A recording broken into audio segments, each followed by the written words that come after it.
Hey everyone, welcome back. Thanks for being here today. I have a new story to share with you, so let's get started. Imagine this. It was just another regular evening at home. My son Ethan was upstairs finishing his homework, while I sat at the dinner table with my wife of 7 years, Madison.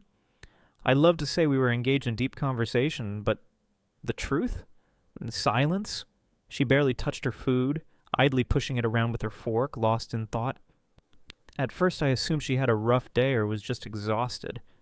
But the way she avoided eye contact? Something was wrong. Finally, I broke the silence. Everything okay? She stopped moving, looked up at me, and that was the moment everything changed. I think we should try an open marriage, she said. For a second, I thought I misheard her. My mind scrambled to make sense of her words. What? She didn't hesitate, didn't laugh. She leaned back in her chair, crossed her arms, and said, I just think maybe we should have more freedom. Explore things. It could make our relationship stronger. Stronger? My mind raced, yet time felt like it had slowed.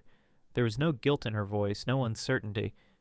She wasn't testing the waters or worried about my reaction. She had already decided. That was the scariest part.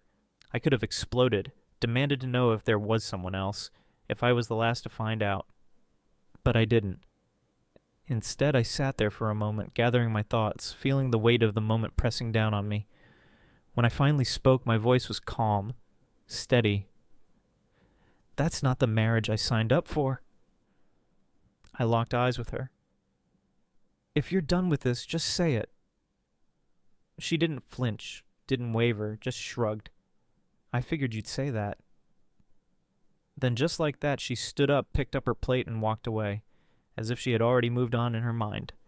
And that's when it hit me.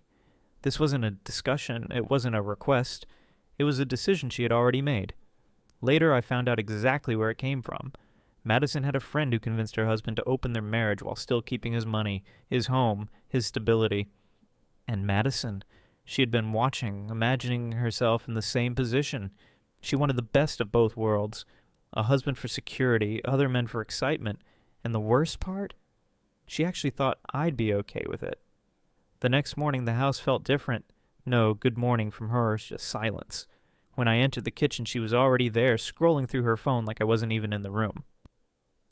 I waited for some form of acknowledgement, a glance, a nod, anything, nothing.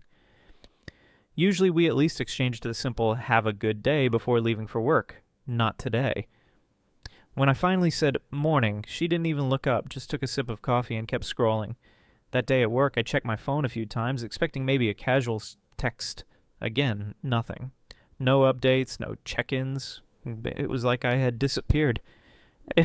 That night at dinner, the distance between us felt physical. I tried to engage, but her responses were short, lifeless. Okay. Yeah. That was all I got. The woman I had built a life with now treated me like a stranger. And the worst part? She didn't seem to care. Over the next few days, the cold shoulder had turned into something worse. Madison stopped pretending altogether. She'd sit on the couch next to me, texting someone, smiling at her phone like a teenager in love. One night I asked, "Who are you talking to?" She rolled her eyes. No one. Right. She started going out more, dressing up like she was single. Tight outfits, perfect hair, and makeup. If I asked where she was going, her answers were vague. Out with friends. If I pushed for details, she'd grab her purse and mutter, "Why do you care?" before slamming the door. Some nights she didn't come home at all. No text, no call, no explanation.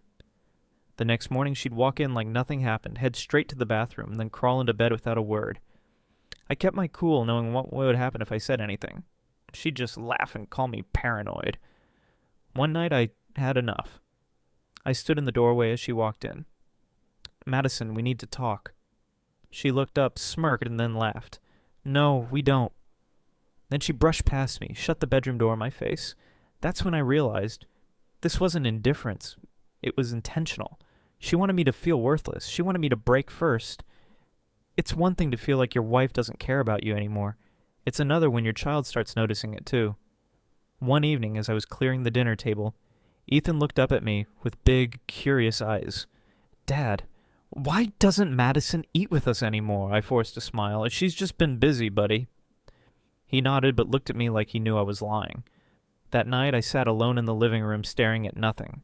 I felt like a ghost in my own home, like I was slowly disappearing, and Madison didn't even pretend to care. Then one night at 2 a.m., I woke up to the sound of giggles. I turned my head and saw her lying next to me in bed, her phone screen glowing. She was texting someone, scrolling, smiling. That's when something inside me snapped. Up until that moment, I had been trying to rationalize her behavior, telling myself maybe it was just a phase. But watching her, laughing at another man's text while lying next to me, made one thing clear. She wasn't coming back. And more than that, she thought I would just sit there and take it. Not anymore. The next morning, while she was still asleep, I made a decision. I wasn't just going to leave. I was going to leave with a plan. I documented everything, every late night, every dismissive response. Then I got my chance. Madison left her phone unattended. I opened her messages, took screenshots of every conversation, sent them to myself. I contacted a lawyer. I secured an apartment in another city. I spoke to my boss about transferring states. And when everything was in place, I waited. Madison spiraled deeper into selfishness, ignoring Ethan completely. That was the final confirmation. It was time to go. I left a letter on the counter right beside the coffee machine. Inside, divorce papers. On top, a note in my handwriting. I hope you find the freedom you wanted. Madison never called. The only time I heard from her? Through a lawyer. She wanted money. But I had proof of everything. In court, she got nothing. Years later, she called me saying, "I miss you." I felt nothing. "Do you miss me?" I asked. "Or do you miss that I loved you even when you didn't deserve it?" Silence. I wished her well. Then I hung up. And for the first time in years, I felt free.